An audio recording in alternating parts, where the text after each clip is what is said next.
Fire, fire. Hola chicos y chicas, soy Arikat o espero otro lado tequila boy y basicamente yo hago biz para documentar mi vida.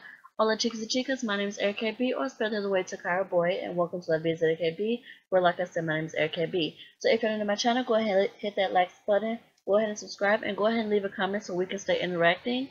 And I do videos about hauls, vlogs, and just life in general. So go ahead and stay tuned to this upcoming video. Thank you. Bye.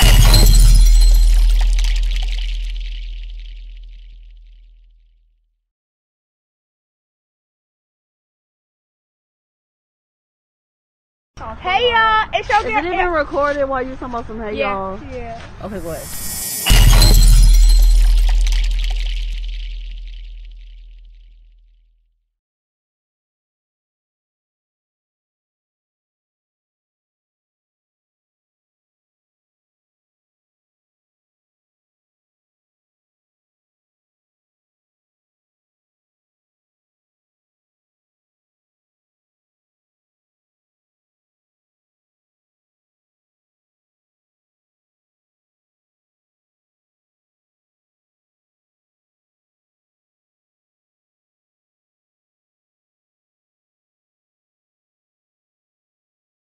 Okay, William, I see you. This is real cute. I like this.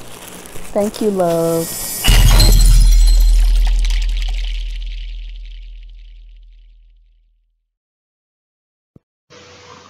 So hey y'all. Today's actually Monday, December 31st. New Year's, almost New Year's Eve. And it's 4:33 p.m. So I'm actually recording this video for VLOGMAS 2019. So today's topic is how to manage multiple jobs and sources of income. So I have a list here I'm going to just be reading off of, and I may discuss some different points I want you all to take note of. Okay, number one. Number one is get a detailed planner so you can write out your hours and location.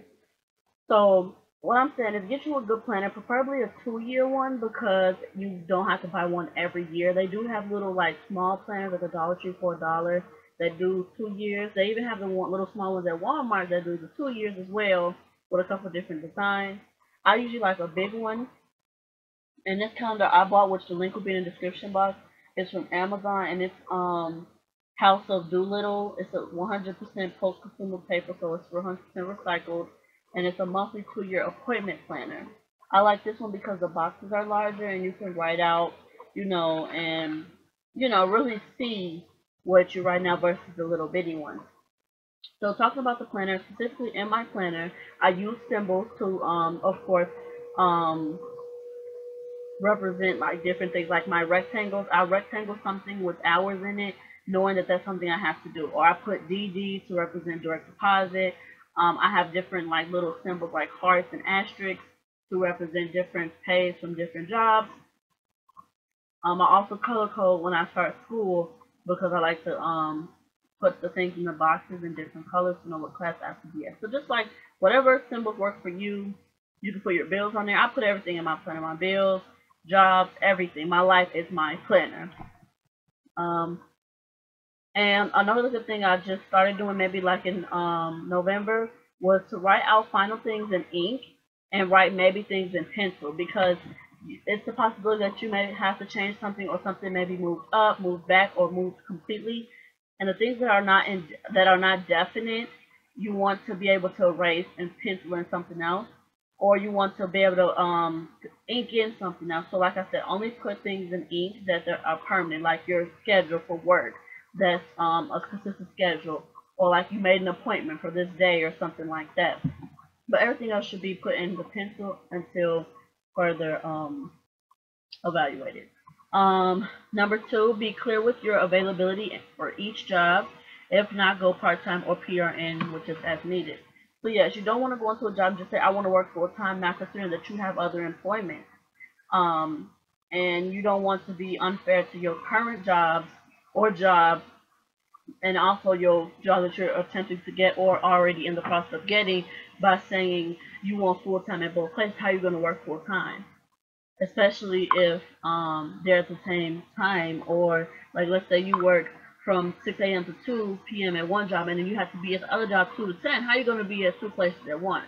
So be considerate with that and let them know, hey, maybe I work 6 a.m. to 2 p.m. at my other job, and maybe give me an hour or two for transportation and travel to maybe start maybe 4 to 10 or 3 to 10, you know. So that's another thing. Number 3, when you make money, stay humble to God and stay true to yourself. It's very quickly, oh wait, that's not what I want to say. It's very easy to like completely just forget about where you come from, period, especially when you have God in your life, and just be like, well, now I got money, I don't need God. No, you're going to always need God. So I make sure I still pray, and I still thank God for the things I have, and just make sure I'm not overstepping my boundary of me being a child of God and God being my Father. Another thing I kind of just briefly mentioned, like, what is it?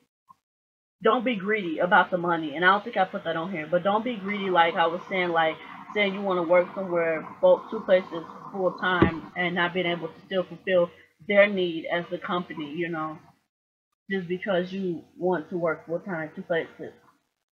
Okay, number 4, be realistic with job duties and your body, especially when you do manual labor work, whether that's like warehouse work or caregiving, healthcare work, anything where you're going to be on your feet, moving around a lot and stuff like that. Be very conscious of your body and what your abilities are.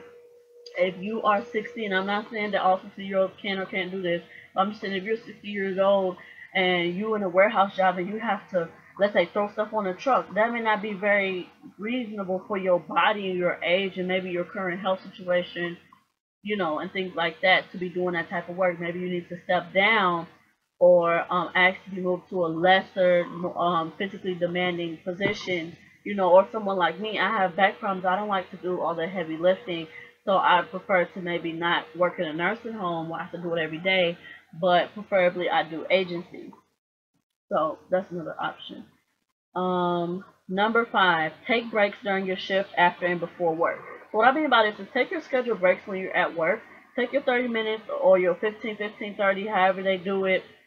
Take your breaks, because not only are they required depending on your state, and those different state regulations in your country, but take them and truly enjoy them. Completely separate yourself. Go to the break room. Go to the car.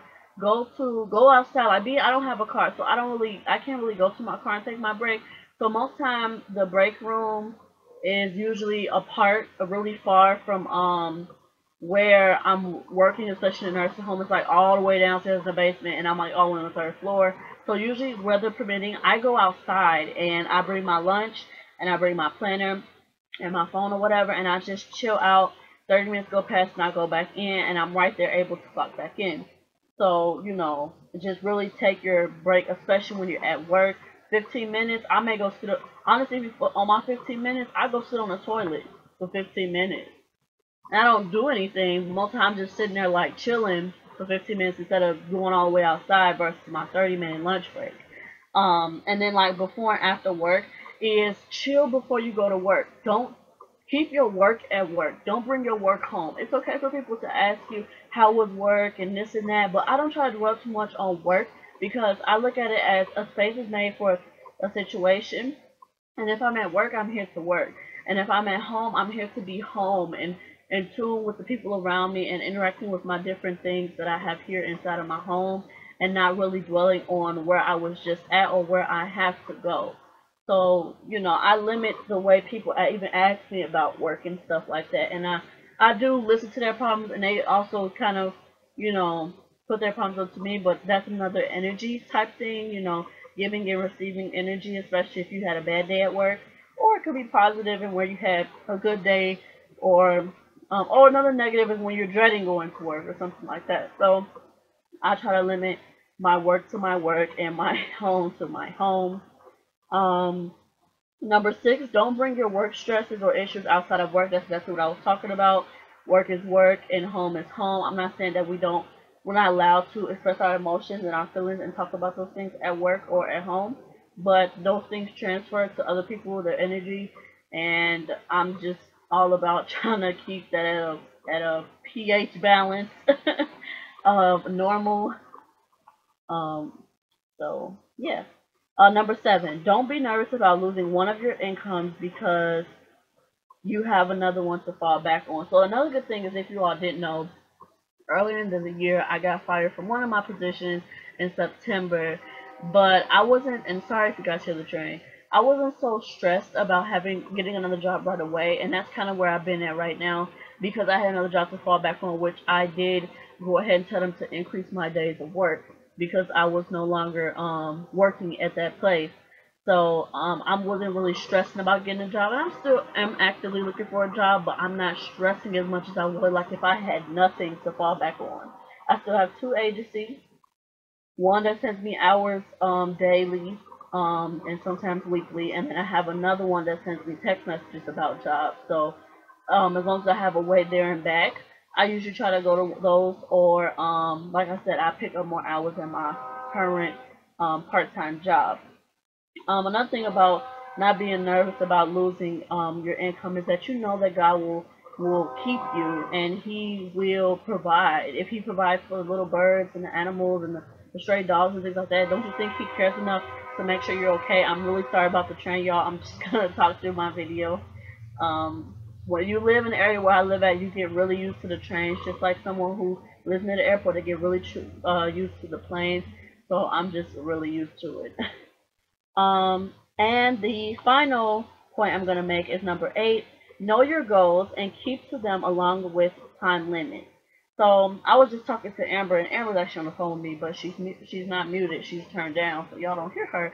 But me and her were just discussing like we're not talking about our monthly income, but we were just talking about how we were changing, and we're just really on this whole thing of setting our goals, accomplishing those goals, and if we need more time or we accomplish something a little bit earlier than we expected, to just, take everything how it comes, and to just stay true to ourselves and know where you want to be in your life. And this is not permanent, Anything that you're in is not permanent. It can always change. Life is always evolving and changing, and better opportunities are always open. It's just all about us getting to those and realizing that. So, um,